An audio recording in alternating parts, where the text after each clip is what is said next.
Hi, I'm Loryan Stratton. Welcome to another episode of 365 Unplugged. I'm joined, as always, by the wonderful Alistair Pujan. I get dragged, and I tweeted about this because he works on Australian time to record these episodes, and he has the blatant disregard for the fact that it's actually after 11 p.m. at night for me. Well, it's 8 a.m. for me, so around that time. All right, so my topic that I was hoping to talk about today is the role of Cortana in Office 365. What have you got? I want to talk ECM inside of Teams or content services inside of Teams, the lack thereof. All right, let's give it a go. Paper, rock, scissors. Let's see if we sync up. Ready? All right. One, two, three. I win again. All right. We need a coin. We need a coin. I think we need to switch modes. Yeah. Maybe we should build an app that's like randomizes. Anyway, so Cortana in Office 365, that thing over there. So, it's really disappointing to watch Cortana just being kind of like shoved to the side, because think about this, back in, it was like 2014, we had Cortana on Windows phones, and oh my God, that was the coolest thing since sliced bread. We had the Microsoft Band, Microsoft's first wearable and only wearable, where you could actually say, talking to it and say, hey, Cortana, do this.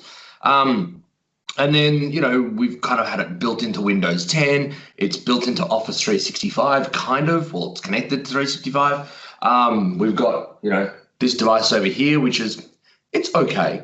And then you've got a really overpriced thermostat. I mean, how much is that thermostat from Johnson Control? Like $400 for a Cortana-powered thermostat? I mean, really?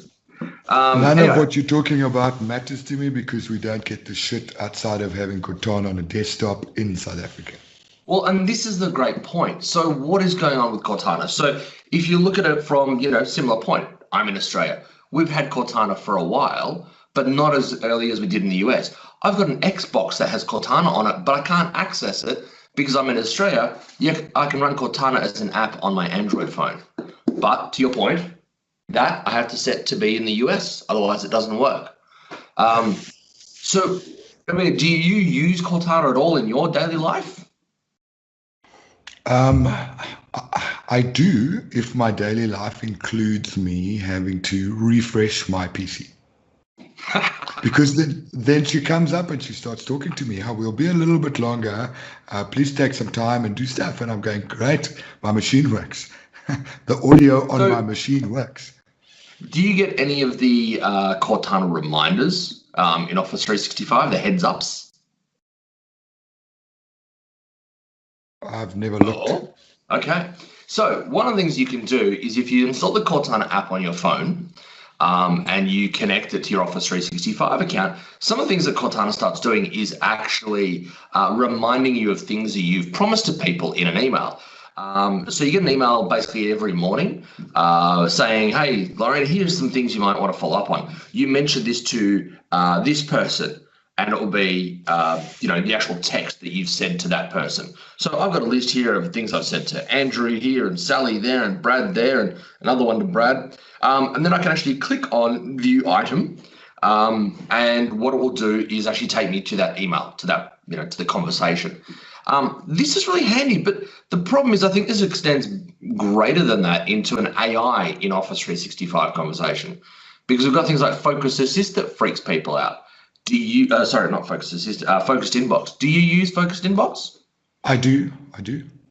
Well, what about the people you talk to, customers, colleagues? Do they use it, or do they find it a bit? So strangely enough, it depends on what tenant I'm in, because sometimes Focus Inbox disappears for 3 days and then it comes back.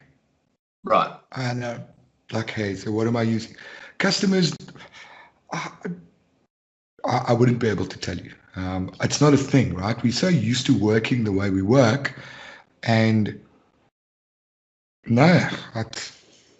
So are we used to AI in the workplace, giving us these little hints and tips? Zero. I think people that use Google are more happy with AI and more used to AI in their lives than people that don't. So think about it. Everything you talked about Cortana right now, it reads mails and it talks to you and all of those things. Google does that. Google will tell you you need to go to the airport when you switch that on, right? It will look at your life and build out your life. And it does it really well. Does it really well. It'll tell you what route to take, where you parked your car, all of those things. And it'll tell you what time you need to leave for the airport. But my lack of experience with Cortana is because I've got Alexa. She does exactly the same thing if I really wanted it to. I like the idea of Cortana getting more ingrained in task activities, reminders about that. That's great.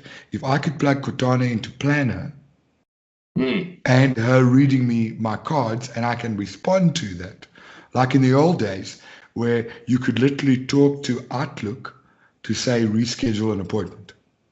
Yeah, and I think that's actually a point there is I think where this intelligence would make more sense is, for example, if you were trying to book a meeting with me and the intelligence was to actually suggest to you, hey, Loryan looks really busy that day and you've picked the only free slot, that may actually impact him negatively if you take that last meeting. I think those kind of little micro assistance things. But the problem is before the intelligence can get there, it has to do little things like, hey, remember to do this to this person, or hey, it's time to get to the airport. Yeah. So the problem we've got though is Microsoft has, screwed the pooch so badly when it comes to consumer tech, outside of the Xbox, to be honest, that people just don't have the confidence in having Microsoft assistants in their life telling them what to do things, even though it's in the workplace. And I think that's quite sad, but, somebody out there at Microsoft's probably going to be pissed off that I said that comment. But you look at the guy you look at what's happened with Cortana in general. So it was, I can't remember what division it was part of. Now it's part of the Office division. And the guy who is heading up, running it has actually now departed the company. So what's its future? Hey man, I can see you on your phone. No, but I have opened up Cortana, and I am quite happy to say that I am suitably impressed with the update to the Cortana interface. Yeah, it's good. But it was absolutely rubbish. It was rubbish before. Rubbish. I had to go to my notebook. There was a Cortana notebook for skills, right? Yeah. But the problem is, will people actually install it? I think maybe what it does actually have a chance is if you called it the Office Assistant, and it was rebranded. And there actually was a garage app called Office Assistant that never saw the public light of day. It only worked with Microsoft.com accounts and did all that stuff. Someone posted, I think we spoke, where did I read it in the week. The AI coming to Office. It's not Cortana coming to Office, it's AI coming to Office. So you can start having sections in Word that you need to complete, and it will assign a task to you and tell you that you need to complete the section in a Word doc. That's not really AI, though. That's just, flagging.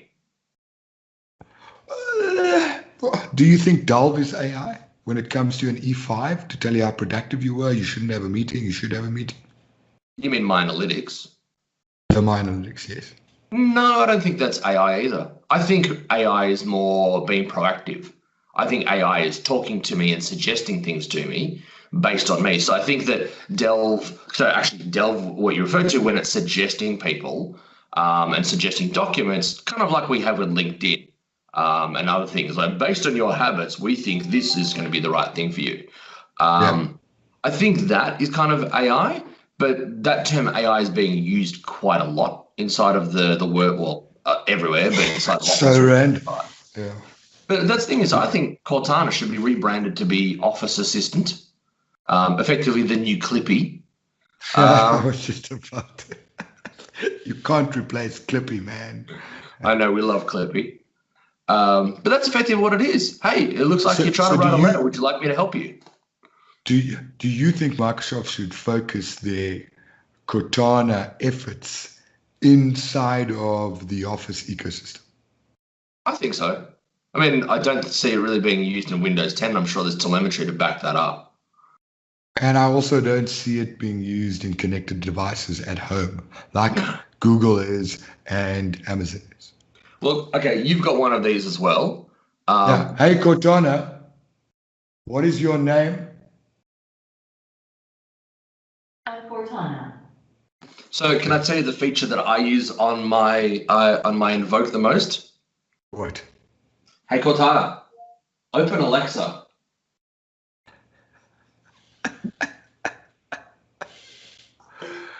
Hi, it's Alexa.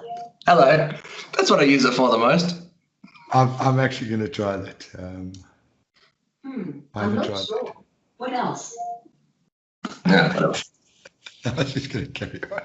But that's the thing is, you mentioned skills before. The skills for the Cortana, like with so many Microsoft things, the consumer tech is so far behind, it's got no chance of catching up. Doesn't matter how fantastic it is.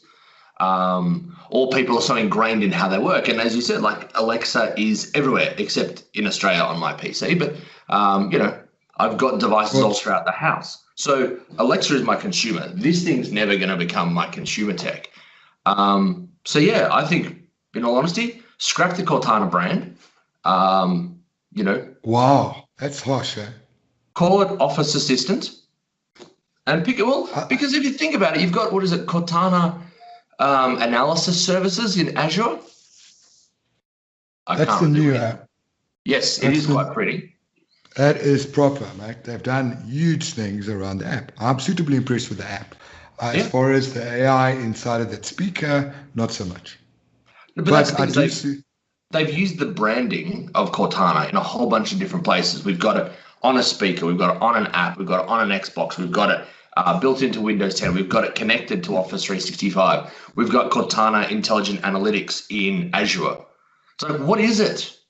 I get that it's your name for your AI, but let's stop fragmenting the brand and just call it in Office the Office Assistant or the Windows Assistant. Cortana for Office. And then have to form a set amount of skills that actually adds value and improves productivity to the stuff that we do on a daily basis. Because then I see value. Outside of that, she does absolutely nothing but look pretty on my shelf. Well, and that's the thing is there are a number of skills there available for Office, but I think they just need to be connected to each other. I think instead of it just being looking at my calendar, which is something that my analytics is also, focused on, is your inbox and your calendar, is they need to go beyond that. And they need to look at your to-do list, your planner tasks, and everything else in Office, because we know they've got access to it via the graph. It's like, look at this and go, hey, Loryan, you can't do your job in the amount of time you've got allocated. Or, hey, Loryan, you should not say yes to this. I think that'll be a few years before we get to that. But I think part of the problem we've initially have is people probably need to let it in to their world. They need to kind of trust it for starters and go, oh, that's a nice feature, even if they delete the email. We trust Alexa, right? Yeah, well, we resigned to Alexa's existence. Same with Google. We accepted her because she was open and honest with us from the get-go. Well, yeah, except for when she records stuff we don't know about. But that's what they do all the time. Our robot overlords. That's right. Yeah, I think that's the example that I use is when people talk about AI and Office 365. I'm like, hey, do you use Netflix? Yes. Does it suggest content for you? Yes. Hello. Yeah, same thing. I think they call it AI because they have an algorithm that sniffs through things, and that's what makes AI. So the terms, it's as bad as saying modern workplace and digital transformation. It's got the same hook. AI, IoT, we got to play buzzword bingo. Literally, you have to do it. Yeah. Is that absolutely. it? Is that it? That's it. What is the message here, Loryan? What is the message? Hey, Microsoft, rebrand Cortana and figure out a way to make people like it, because otherwise it's just going to die off. Sorry. And you heard it first. Not first. On the show. Not first. I'm sure others have said the same thing. But also the other point is, to those who actually don't use Cortana, give it a go. It's not that crap. I'm going to relook at it now because of the app that I looked at today. And if we didn't rock, paper, scissors it now, I would not have touched the app again. Now I'm going to actually look at it. So you have won me over. #influencer. All right. All right. Lovely. Thank you. Goodbye, everybody. Cheers, cheers.